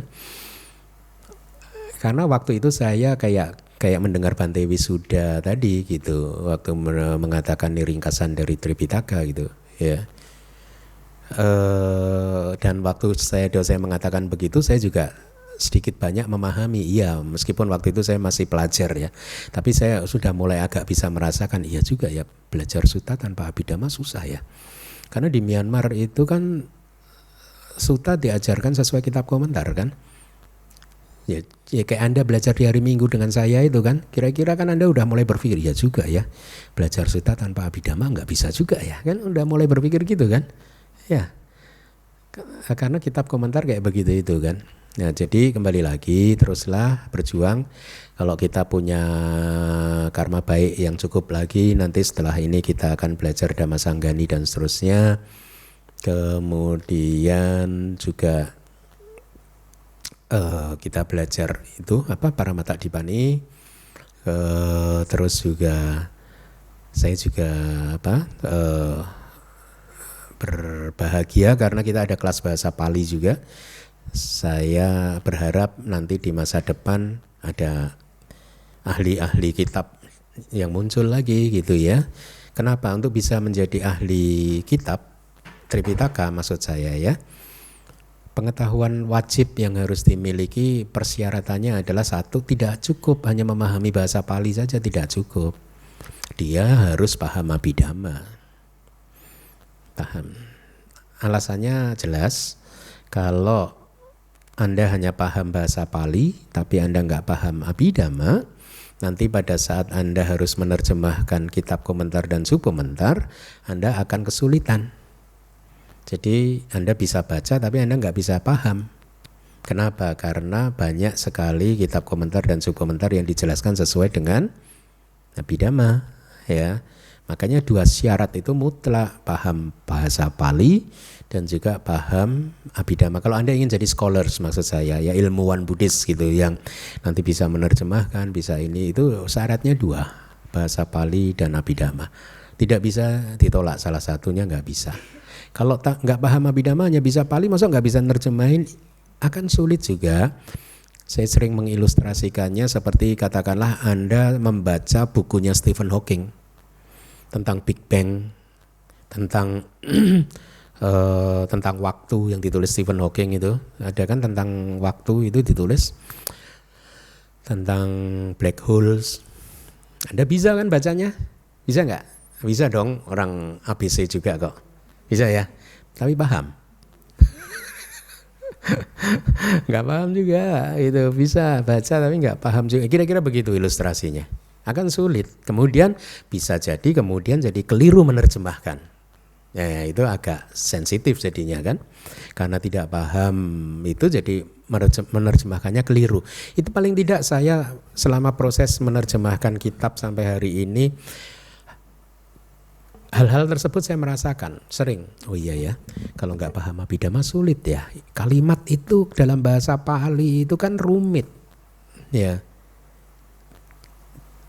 Kalau sering saya bertemu dengan satu struktur kalimat, apabila mereka yang menerjemahkan ini tidak paham Abhidhamma, pasti akan menerjemahkannya secara keliru.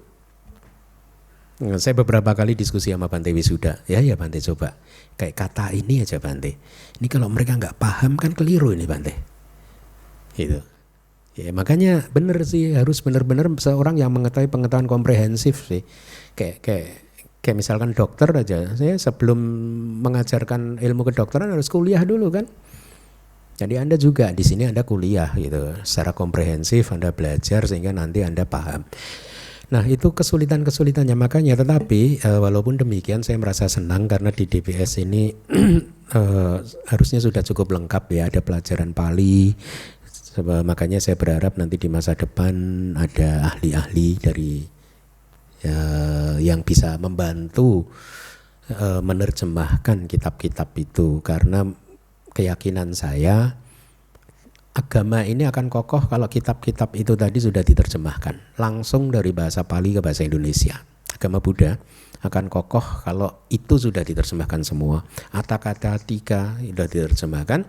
Kedua, kita akan menjadi umat Buddha yang melakukan kebajikan dengan buah yang besar hanya pada saat kita melakukannya sudah dengan disertai pemahaman yang diberikan oleh para guru dari masa lalu. Ya, kalau kita semua senang lah dengan kebajikan, tapi belum tentu loh kebajikan kita ini buahnya besar. Bisa jadi kebajikan kita buahnya kecil loh. Ya, kenapa? Karena kita nggak tahu. Bukan karena apa sih? Karena kadang tidak tahu. Karena kita tidak tahu, maka kebajikan yang nilainya besar tapi buahnya kecil. Karena kita tidak tahu caranya dengan baik. Nah, kenapa tidak tahu? Karena kitabnya belum dibuka. Logikanya begitu, kitabnya belum dibuka semua. Di Indonesia ini kan saya sering mengatakan kan, dulu waktu pulang ke Indonesia itu saya agak pertama kali pulang, saya ngajar apa ini di Indonesia nih? Gimana ini ngajarnya ini?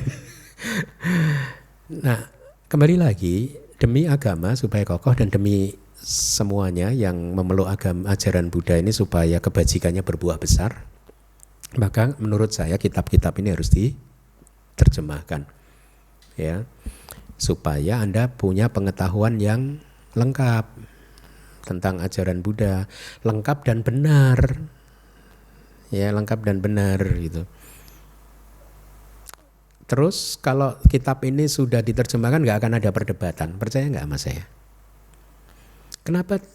Kenapa misalkan ada orang yang suka berdebat tentang Tripitaka? Coba Anda renungkan. Kenapa ada perdebatan? Karena apa? Hah? Karena apa? Karena perspektifnya berbeda-beda, bagus. Makanya perdebatan terjadi. Sekarang pertanyaannya, kenapa perspektifnya berbeda-beda? Karena sumbernya enggak ada. Anda udah paham. Karena kata-kata dan tikanya enggak ada. Kalau kitab komentar dan subkomentar ini sudah diterjemahkan ke bahasa Indonesia, kira-kira ada perdebatan enggak? Enggak ada. Itu yang terjadi saya dengan teman-teman saya di luar sana. Enggak pernah berdebat tentang Dharma. Diskusinya itu hanya masalah, loh Bante harusnya kan ini menerjemahkannya begini ya. Kan bukan begitu, hanya begitu. Tapi kita sama-sama membangun, oh iya ya, ini harusnya begini. Atau enggak sih Bante harusnya tetap begini sih, bukan begini. Ya gitu aja, sudah selesai, enggak berdebat lebih lanjut. Kalau di sini kan berdebatnya sama sangkapa, pikiran benar. Yang satu menjawab apa tadi, nekama sangkapa biya pada sangkapa wihimsa. Enggak gitu. Menurut yang saya dengar sama sangkapa ada 5. Akhirnya terjadi perdebatan karena dataran berpijaknya, berdirinya beda. Masing-masing bermain dengan komentarnya sendiri. Nah ini makanya sering saya katakan kan, mereka yang menolak kitab komentar adalah mereka yang kok tidak konsisten dengan prinsip mereka sendiri. Kenapa? Karena di satu sisi mereka menolak kitab komentar, di sisi yang lain dia setuju dengan komentarnya dia sendiri. Itu. Nah makanya tidak ada perdebatan, makanya akan ada kemajuan spiritual dari masing-masing kita gitu. Nah makanya kembali lagi kitab-kitab ini harus diterjemahkan. Ya, tapi untuk bisa selesai menerjemahkan semua kitab ini kerja tim sih, tim besar sih. Di Myanmar semua kitab sudah diterjemahkan, tapi itu memakan proses lebih dari 1000 tahun. Makanya kalau saya mengatakan kondisi kita ini untuk bisa menyamai itu mungkin juga butuh proses 1000 tahun, bayangkan. Tidak berlebihan loh kalau saya mengatakan mungkin 1000 tahun lagi baru seperti itu gitu. Enggak berlebihan loh. Karena kalau satu orang saja katakanlah saya hidup 20-30 tahun lagi, berapa buku lagi yang saya bisa produksi? Enggak banyak, hanya satu buku itu hanya terdiri dari 3-4 suta. Setahun hanya 2 buku 8 suta. Lalu suta itu ribuan. Saya juga nggak mungkin dong 20-30 tahun nerjemahin terus, enak aja. Nanti Anda yang meneruskan gitu. Jadi lihat, terus setelah itu siapa lagi yang bisa melanjutkan proyek itu? Belum tentu dalam 10-20 tahun ada lagi misalkan. Atau kalau fatal malah 100 tahun nggak ada lagi. Nunggu 100 tahun kedua, akhirnya sampai 1000 tahun loh. Ya, jadi tidak berlebihan kalau saya katakan untuk bisa menuju ke arah situ kita membutuhkan waktu 1000 tahun, katakanlah begitu ya. Itu hanya for the sake of ya untuk ini aja, untuk bicara aja. Jadi Anda bersyukur karena tidak mudah untuk mendapat kesempatan seperti ini ya, mempelajari Tripitaka dan sesuai dengan kitab komentar dan subkomentarnya. Maka pesan saya kepada Anda atas semua yang sudah dipelajari dan buku-buku yang sudah terbit, pelajari dengan baik ya. Sayang kalau enggak ya, karena kehidupan ini sangat berharga. Kalau Anda tidak mengalami kemajuan apapun, rugi loh. Untuk dapat seperti ini lagi yang susah ya. Artinya dengan kata lain, meskipun sulit untuk memahami nggak apa-apa ya. Ingat cerita kelelawar kan? Ingat, itu jadi motivasi Anda itu juga jadi motivasi saya kok. Saya sering mengatakan kan, di masa-masa awal belajar Anda bayangkan ya, saya ini kan masuk ke Myanmar nol kan, nggak paham apa-apa. Jadi artinya pasti saya sudah melewati proses-proses di mana saya berada dalam situasi yang sulit. Pasti dong ya, untuk mempelajari itu. Tapi saya ingat persis dalam perjalanan saya itu saya sering memotivasi diri saya sendiri gitu. Sehingga akhirnya saya tetap teguh begitu. Untuk saya apapun yang diajarkan saya harus kuasai gitu. Nah, Anda harus begitu. Ya, makanya dulu misalkan yang paling sederhana, karena mungkin Anda juga ada mengalami hal yang sama yang akan saya ceritakan, misalkan ini benar nggak sih ini ajaran Buddha, kayaknya ini bukan. Anda ada yang pernah berpikir begitu? Anda? Hah? Kalau Anda ragu, cara memotivasinya saya beritahu. Kalau ini nggak benar, bukan ajaran Buddha, kenapa bisa bertahan 2600 tahun sampai hari ini? 2500 tahun lebih. Artinya ini sudah melewati proses 2500 tahun lebih. Dan selama 2500 tahun lebih ini ada jumlah anggota sangga kira-kira berapa? Tidak terhitung kan? Di Myanmar aja waktu saya masih di sana itu 600.000 tahun itu. Jadi selama 2500 tahun ini anggota sangga yang sudah pernah eksis di muka bumi ada berapa jumlahnya? Miliaran mungkin katakanlah, ratusan juta katakanlah. Ya. Nah, logikanya begini. Katakanlah ada 100 juta. Kalau ini bukan ajaran Buddha, mosok 100 juta anggota sangga yang sudah pernah eksis itu nggak ada yang tahu. Malah yang tahu Anda.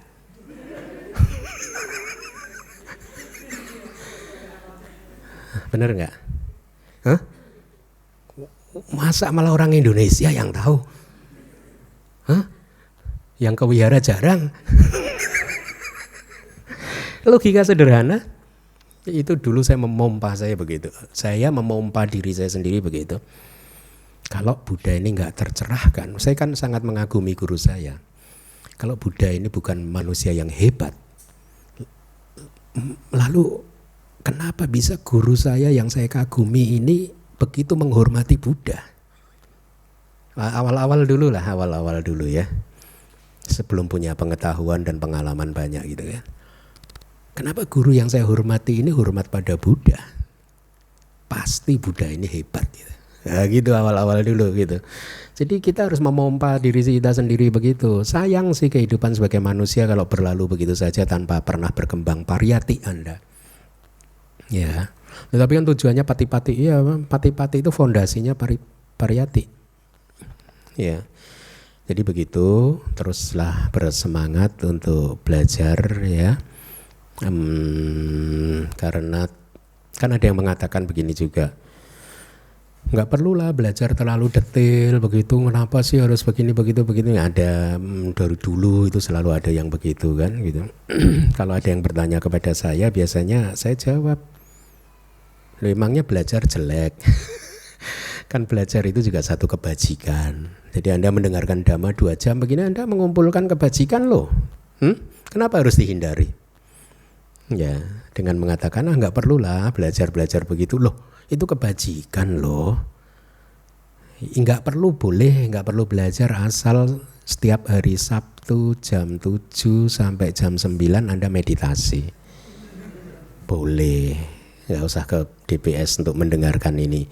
Tapi kalau jam 7 sampai jam 9 nonton sinetron. Ya mending ke DPS, jauh lebih berharga. Ini kebajikan yang buahnya bisa besar loh.